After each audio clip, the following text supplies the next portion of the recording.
I'm Silas Allen with the Oklahoman, and I'm here with Pat McFerron from Hargrave, Snodgrass and Associates, who's here to tell us about the results of his latest presidential poll. Pat, what did you find?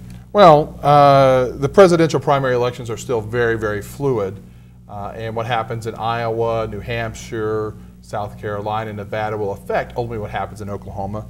But what we see right now is that Oklahoma, we really see on the Republican side a pretty close reflection of what people are seeing nationally.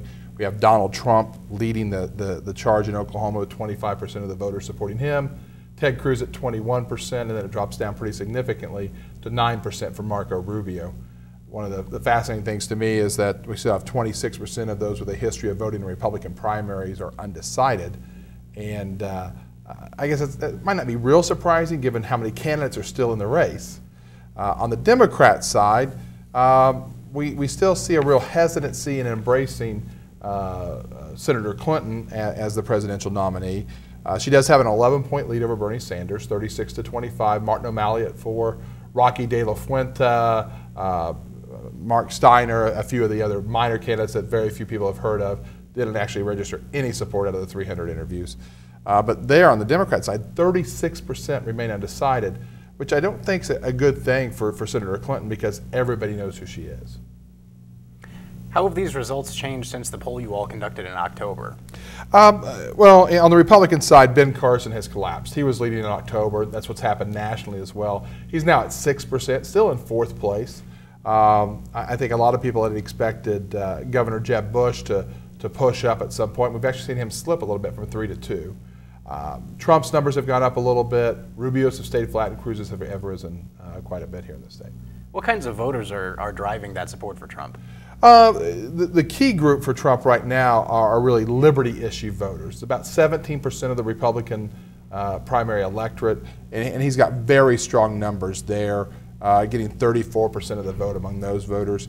But he does very well among economic issue voters as well. And while I think there are some that expect him to collapse among moral issue voters, he's actually a fairly solid, strong second among that sector as well.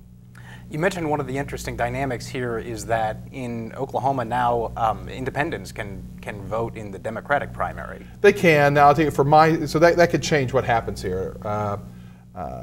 If Sanders stays close in these other early states, we can see what happens. In other states that allow this, we haven't ever seen an influx of the independents participating in those elections, so I haven't looked at that. But I do think it's pretty fascinating. And the question becomes, what kind of independents turn out to vote in a Democrat primary? Are they the Ralph Nader Green Party, more social justice Democrats that they think the Oklahoma Democrat Party is too conservative, or the independents who are nonpartisan and not in, and don't find themselves caught between the Republicans and Democrats? Those are two very distinct types of independents we have in Oklahoma. And if either one of those groups turns out to vote, it could affect this. But I really believe that momentum in the other states is probably going to dictate what happens in Oklahoma. Okay. Pat, thanks for coming in. All right. Thanks.